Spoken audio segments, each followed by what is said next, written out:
What's going on, everyone? Yes, there's another tour review, and yes, the robot that stands in front of you is from Metal Gear Solid 5, the Phantom Pain, Sahelanthropus. Now, this figure here is made by Sentinel Toys. This is under the Riobot, I think.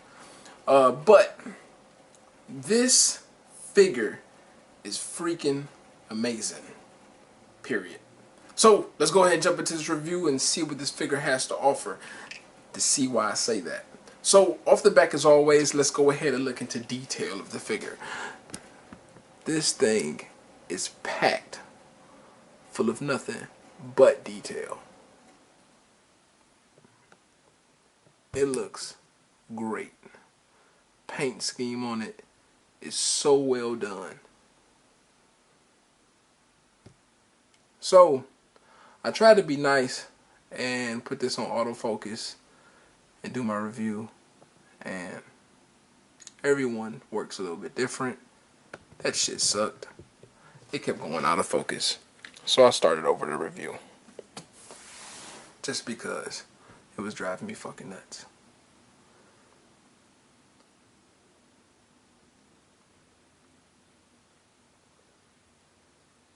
Really nice detail.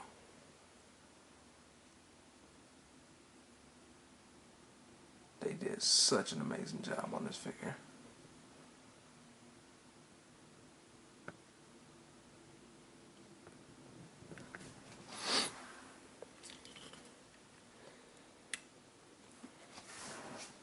That's his little backpack. Go ahead and lift that up.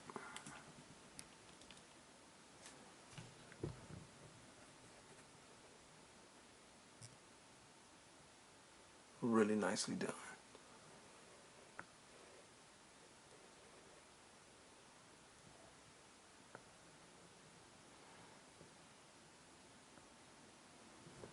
And pretty much the other side is identical.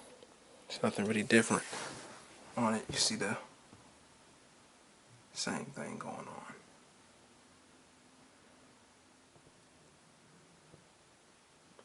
on. Alright.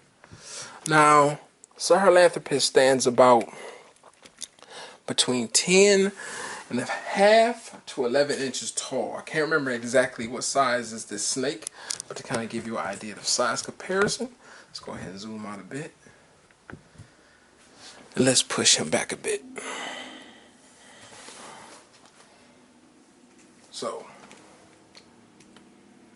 this is Play Art's Kai Venom Snake. Let's get his feet right so he can actually fucking stand up on his own. There we go. And here is Riobot Venom Snake. So for the most part, this figure is a nice size on it. Okay? So you're definitely getting a really hefty figure here. Alright.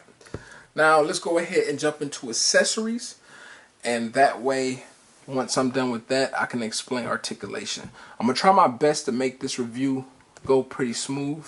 It is a lot of things on this figure, and I'm trying not to forget anything. So, let's go ahead and jump into accessories real quick. Now, as for his first main weapon, is the railgun. And if you notice, the railgun is pretty much the same damn height as him.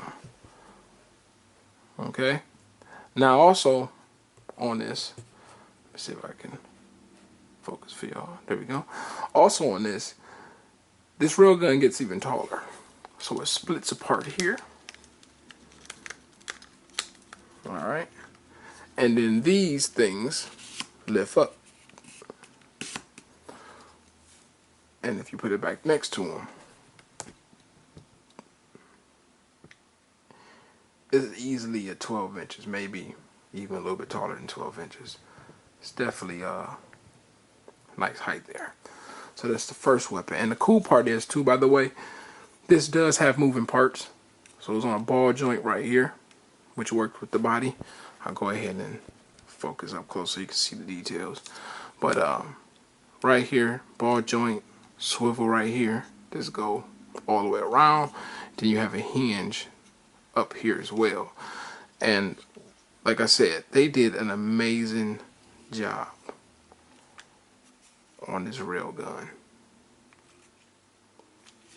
Paint looks perfect. Okay, slide that back in, collapse this. Alright, that's the first accessory. You're going to receive a shield, which is also really nicely done.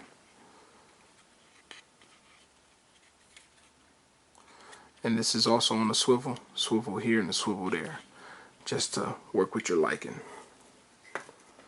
You're going to get the dome. I can't remember the proper name for this, so forgive me. It's been a long time since I've actually played and beat Metal Gear, so I can't remember all the terminologies, all the things that's attached to this amazing robot. Swivel right here, and that's the only, actually it's a hinge only, so you can't turn this. So just be careful on not mistaking the functionality of this with the railgun. You're going to receive his, I believe these are his homing missiles. You're going to receive these, which is really, really tiny. They work. You get 6 of these. You got 3 on each side of his leg. So them little tabs you see, that's where grenades go. So you're going to get 6 of those. You're going to get 4 of these like CO2 looking cans. These are on the hinge. Okay. Nothing too major. Pretty simple. You're going to get like this spike weapon that goes at the bottom of his forearm, which is also really nicely done. Pointy too, so be careful. Alright, so you're going to get that. You're going to get his nano blades.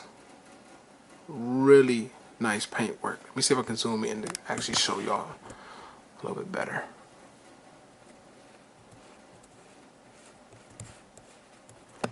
Might be a little too close. Alright, there we go. Really nice paint job. Extremely nice. And this breaks down into 2 sections.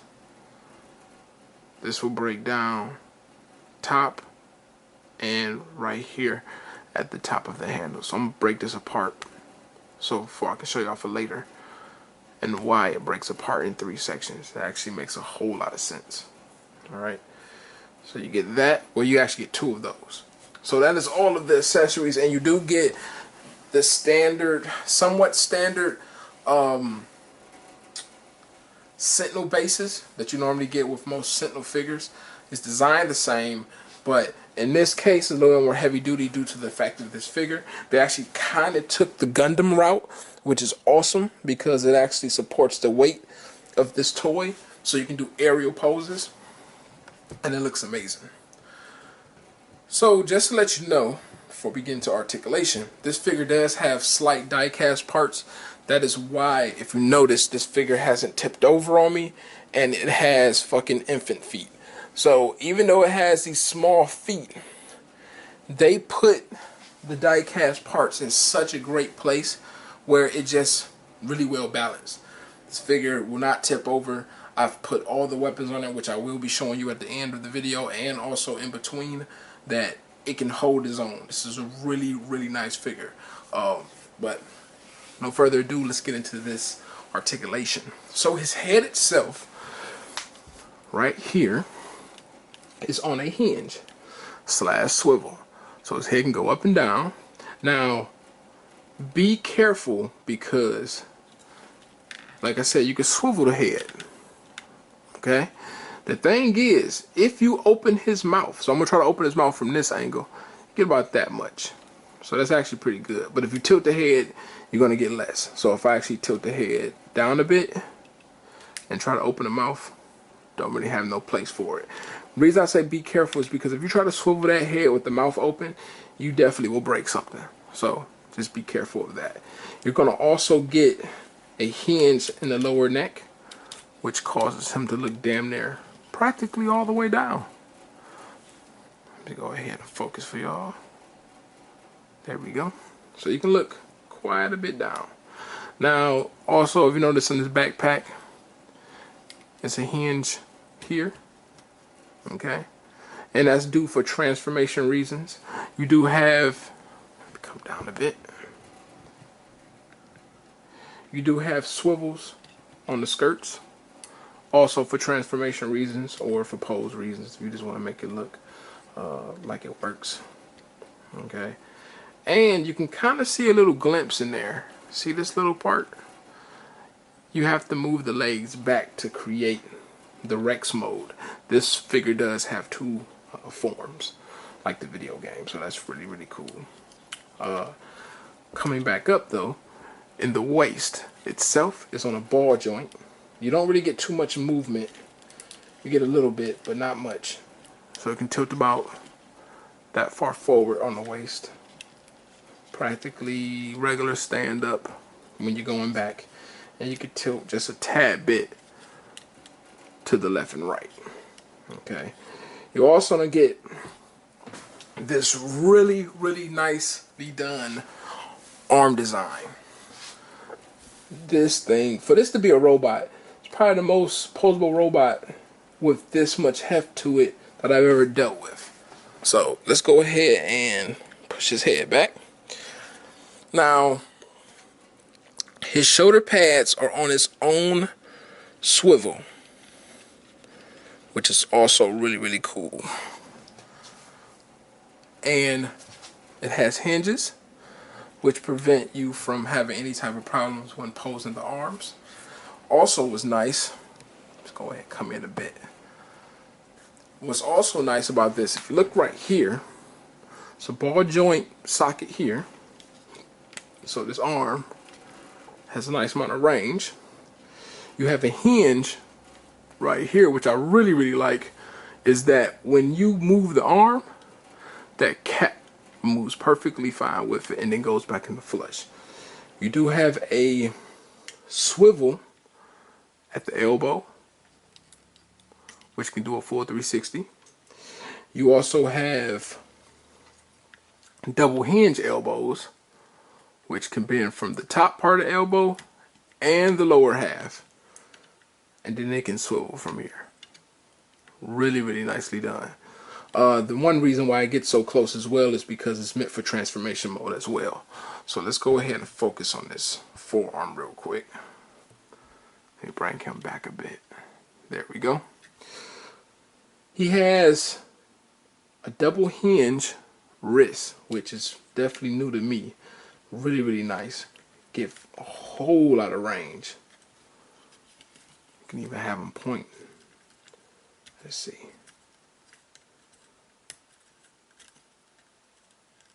There you go. Have him point down the street. Really nicely designed.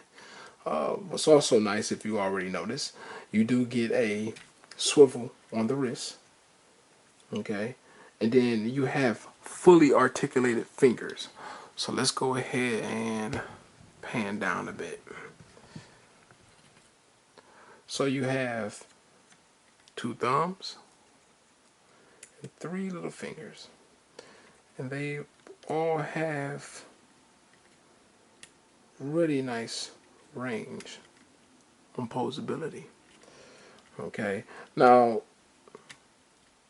if you notice, this right here is a little tab that's meant for his blades, and I'll explain that to you shortly. Now, going down as well, I'm trying to remember, I think you can, because since it's on the ball joint, you should have no problem doing that, because I almost forgot to mention that. Can you? Yeah, you can actually turn it. So you get about that much turn on the waist as well. So don't force nothing, because you don't want to scrape up no paint, because it's really nicely painted. So, but you do get a swivel there. Coming down to the legs, which this is what I was really, really shocked about. I'll come back a bit. And let's focus. I was really shocked on how nice these leg designs were. So you get a kick about that far forward. You get a kick that far back. You also get a hinge that can make the legs go out. And this helps for the stand-up version and the actual, what you call it, the Rex mode. And then you also get another swivel in that part of the leg. So this thing has some really nice leg poses. Alright, now going down to the knees, you get a single hinge. It almost looks like a double hinge.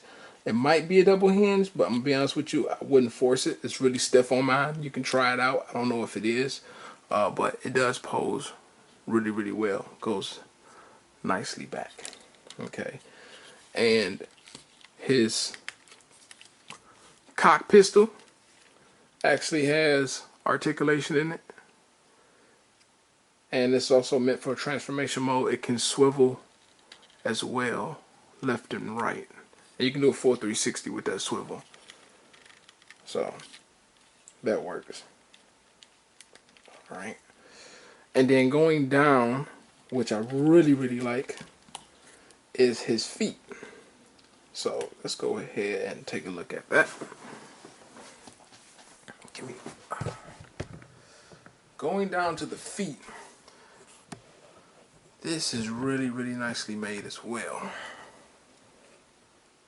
His toes individually move along with his heel. So his foot can go that far back, which the pistons in his ankle actually moves.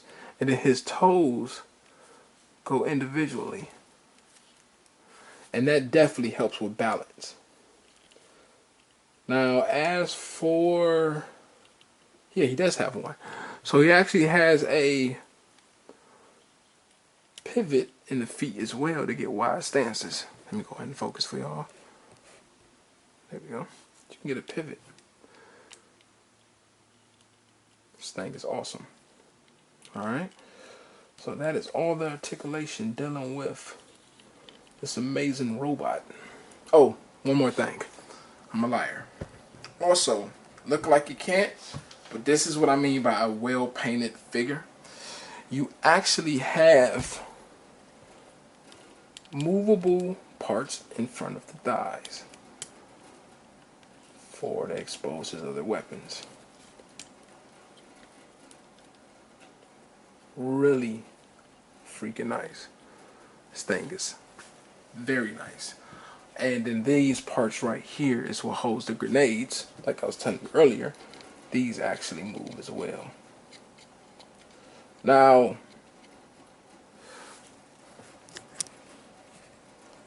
what's dope, and this is what I want to say before I transform them, because I'm going to stop it and then I'm going to go ahead and transform them for you.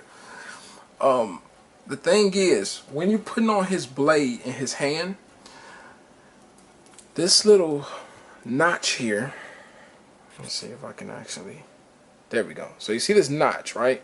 See how it's nothing but open space right off the back? You want to do the handle of the sword like this and slide it into the notch on this hand. You don't want to try to cap it. Like, you don't want to try to push it onto that, because one, you ain't gonna get enough clearance because the thumb's getting in the way, and it'll just look stupid. So go ahead and just slide it onto the hand, little notch that's sticking out, and then put the sword together, and it works perfectly fine. So that's why I would do that. So here, that I'm about to show you real quick, is how the figure looks completely geared up with stand mode. And then I'll show you the transformation. So 1 second. And there you go. A fully geared Sahelanthropus. This thing is amazing.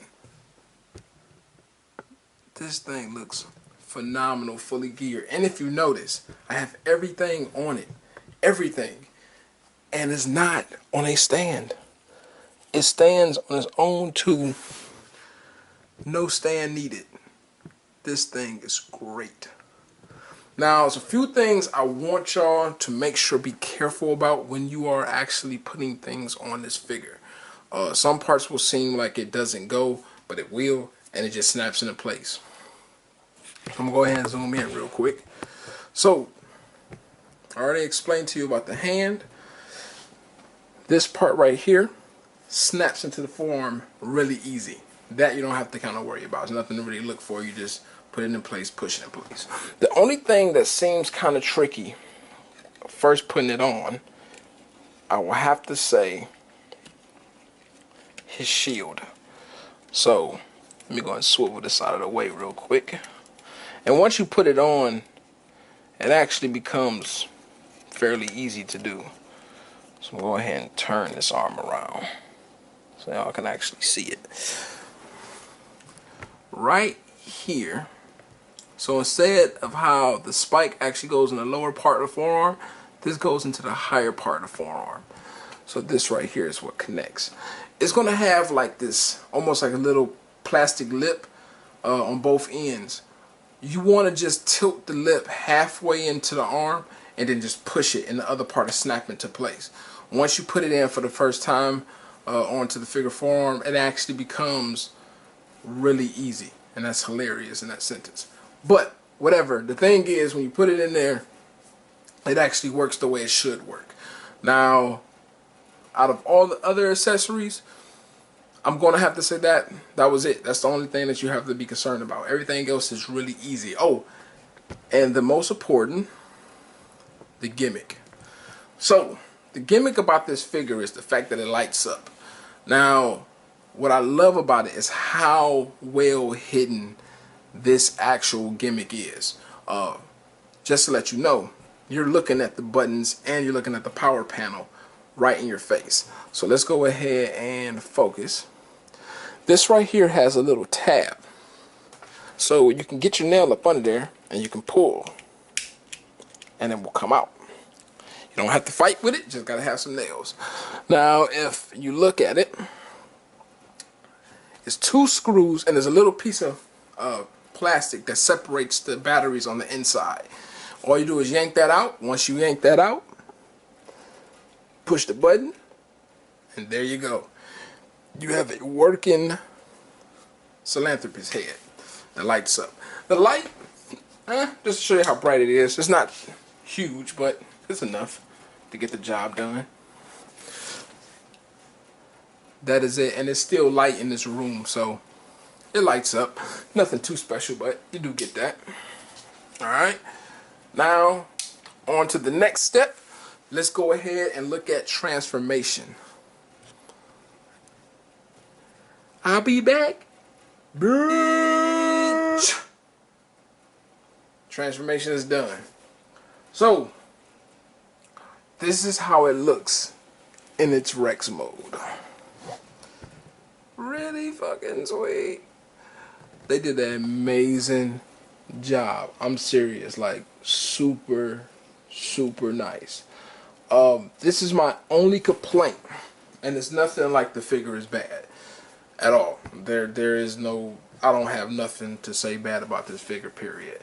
The only complaint is that it's hard as shit to pull the extension parts apart.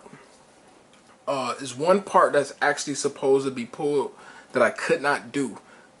I tried multiple times. I am not going to use something to pry it. I'm not going to do it because I don't want to break it, because if I break it, I'm going to be sending fucking Sentinel the bill for making this shit so hard. So in the neck actually has multiple joints. I'll show you real quick. So looking under, let's go ahead and zoom up and focus, and let's cut this damn light off. Alright, so extends, that's how you get the joint, like I said, right? See this little notch right here, almost looks like a little wheel? That's supposed to extend too, to make the head completely flat against the body when you have him in this mode. I cannot get it to lift up. It's actually meant for the regular mode too, like him standing up. So that was my only complaint. Like transforming this is not hard. It's more so the fact of, because it's die cast metal rubbing up against metal is causing that strong friction, which is causing it really hard to separate certain joints. The leg joints, where it folds at on the side here, that's extremely hard. Way too hard. Way too hard. I had to give it a nice pull just to separate them. Do it feels loose after you do it? No. It actually still feels very sturdy. So once again, like I said, Sentinel made a great figure, period. It's just, it is kind of hard to transform dealing with this metal rubbing up against metal. You do get kind of scared. Scared the shit out of me. But other than that, that is my review for this figure. Hope y'all enjoyed it. Hope this review helps for anybody that thought about picking it up. It does have a nice hefty price tag to it, I won't lie. So that may change a lot of people's decisions right off the back. But I will say, I am happy that I got it, and I have no complaints on me purchasing this. I'm definitely keeping this. This thing is sweet. So, other than that, continue to collecting shits. And yeah, please come back and check more video out. Y'all take care.